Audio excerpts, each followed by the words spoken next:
Okay, hi guys. So my name is Hana Yoshimura and I'm a botany student at Manoa, and for my final project I decided to make a website. But before I get into the website, I wanted to share this quote that I found. It says, "You cannot protect the environment unless you empower people. You inform them and you help them understand that these resources are their own, that they must protect them."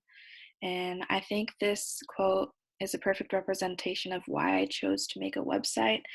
um, I think the best way to spread important information and knowledge is to make use of the technologies that we have, since so many people have access to the internet. It's a good tool to use to share information.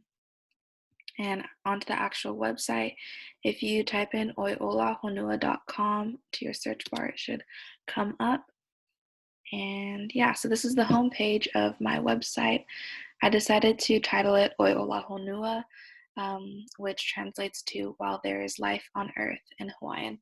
Um, I chose this because I believe that as long as there's life on Earth, we as humans kind of have a responsibility to take care of it and to live more consciously and sustainably, because we have so much of an impact on the environment. Um, Yeah, and then so there's a quote here that says, "Life is an echo, what you give out comes back." Um, and then I have just some blog posts about how you can live a more sustainable lifestyle. But the main focus of the website that I wanted to show is this page, which is healing plants. This ties in kind of like the natural history part of the assignment. Um, so this page talks about la'au lapa'au, which is traditional Hawaiian medicine, and how um, traditionally they made use of native plants to heal. And yeah, so in this section, I kind of just talk about how medical practices have changed throughout times, and it's great that we've made so many advances in technology and science, especially in the medical field. But just stress here that it's also important not to lose sight of kind of the more holistic view of healing, rather than just finding temporary solutions to certain health problems. It's like our ancestors used to do. um, they used to kind of find the root cause to the problem and tie in aspects of spiritual, mental, and environmental health, not just physical health, into their healing practices, which I think is really important. And like I said before, they made use of um, the resources that they had at the time, which were natural plants and minerals and things like that.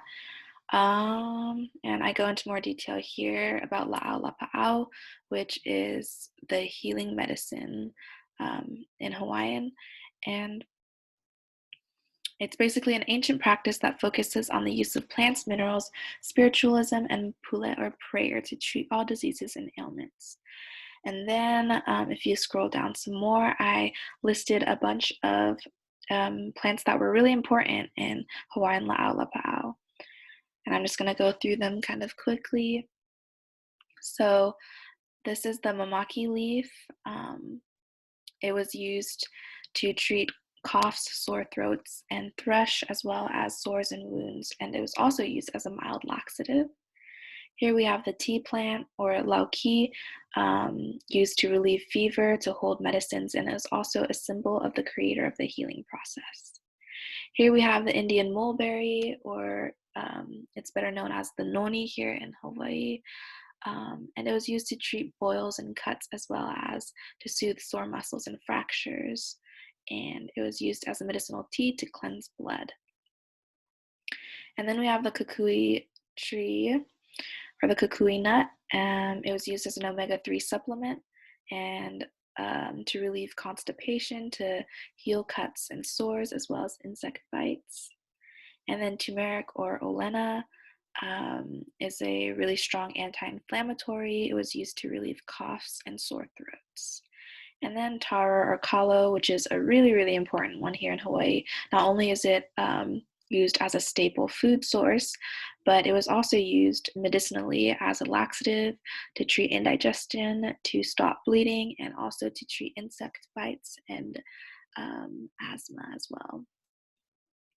And then we have kava or ava, used as a narcotic to treat stiffness in sore muscles, as well as an offering to gods. And then another very popular one is the ohia. It was used as a medicinal tea to relieve pain from childbirth, as well as to treat illness in children. And then we have the po'opolo or the black nightshade. It was also used as a medicinal tea, as well as to strengthen joints of infants and to treat skin eruptions and cuts. Then we have the ko oko olau. Sorry, I don't really know how to pronounce that, but it was used as a general tonic and a cleansing and purification, as well as appetite restoration. And then we have sugarcane or koa here. It was used to treat lacerations and sweeten herbal medicines. So a lot of times, natural medicines could be super bitter, so they would put sugarcane in it to make it more palatable. And then we have aloe vera, which I'm sure a lot of you know of, and it was used to heal burns, moisturize skin, and detoxifying the body. And it's still used very commonly today for sunburns and things like that. But yeah, this page was just talking about how Hawaiians used plants traditionally to heal. And then I have another page where it's focused mainly on sustainable living in general. And yeah, this could be applied to just everyday life. I have lifestyle related ones, so how you can shop more sustainably when you're running everyday errands, such as buying bulk items or shopping secondhand or at thrift stores rather than buying new all the time, as well as buying more like good quality, durable products that won't need to be replaced as often. And yeah, just reusable items, things like that. And then this is just tips on how you can shop smarter at farmers markets. And yeah. And then this next post talks about the benefits of shopping locally and supporting local businesses. And then I have a page with a couple recipes that I've made in the past. And yeah, all these recipes are vegan, and a lot of them I use seasonal and local produce, such as this one, for example, the cauliflower rice bowls that I've made with my friend. We used cauliflower, bell peppers, tomatoes, and avocados that were bought at the local farmer's market. And then I also used cilantro that I grew in my own garden. And yeah, so there's a bunch of other recipes that you can check out. And then here I just have a page about tips and tricks on how you can start your own garden. So this one, if I can get it to open, yeah. This just gives tips on how you can start your own garden. And then this next post just talks about how I started my backyard garden and things that we've been able to grow in the past and harvest. That's my tortoise, Bertha. And then these are just pictures of my backyard garden. And even if you don't have space in your backyard, or even if you don't have a backyard at all, like maybe if you live in an apartment, there's still ways that you can grow your own food, such as starting like uh, maybe like a windowsill herb garden, or even if you know of like a community garden center um, where you can like share plots with other people. That's also a great idea. And then I just have another page here with sustainable gift ideas and how you can make DIY reusable bags.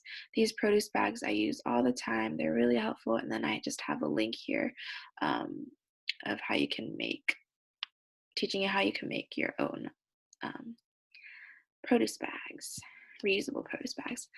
And then finally, I just have a page about me and then why I started or why I made this website. And yeah, so that's everything. Thank you for watching. Yeah, this was my final project.